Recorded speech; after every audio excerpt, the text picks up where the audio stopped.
Thank you very much, Honorable House Chair, and greetings to the Minister, Deputy Ministers, Honorable Portfolio Committee members, the DG, all entities, leadership under the TTIC, and fellow South Africans. Honorable Chair, at the outset, the IFP recognizes the strategic importance of the Department of Trade, Industry and Competition in rebuilding South Africa's economy, supporting industrialization, expanding exports, and creating sustainable jobs. At a time when unemployment remains devastatingly high, especially among the youth, the department must become a central driver of economic renewal, not just an administrator of policy. The department budget allocation of 11.7 billion for the 2026-27 financial year reflects the government's intention to support industrial development and economic transformation. However, the IFP remains concerned that despite increased allocations, economic growth remains slow, investor confidence remains fragile, and South Africans still experience little improvement in their daily economic realities.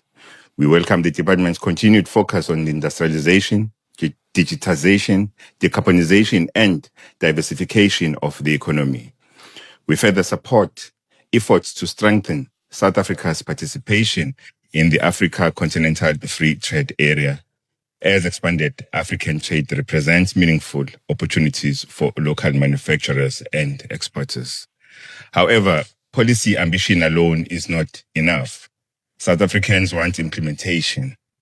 They want factories operating, businesses growing, and jobs being created.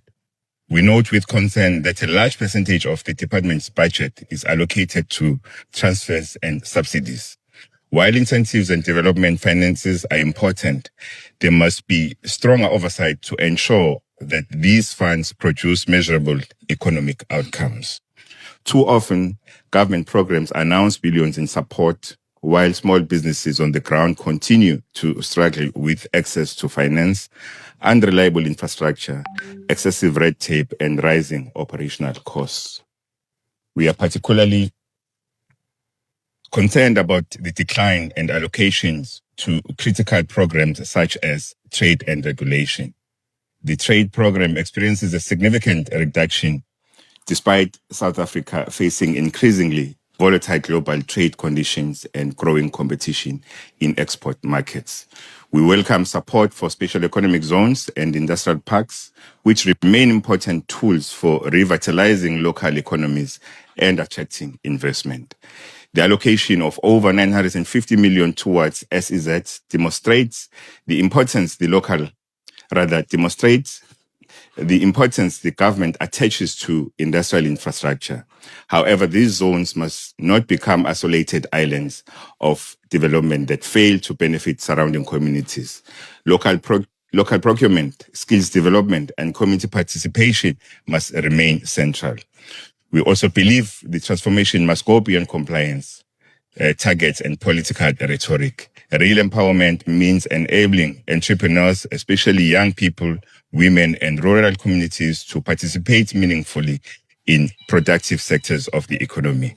South Africa does not suffer from a shortage of plans. It suffers from weak implementation, inconsistent policy certainty, and declining state capacity. The department must prioritize efficiency, accountability, and measurable outcomes. The IFP supports an economy that is competitive, inclusive, and driven by productive enterprise. Therefore, we support Vote 39. We will continue to advocate for policies that support industrial growth, protect local industries, and expand export opportunities and create sustainable employment for our people. I thank you.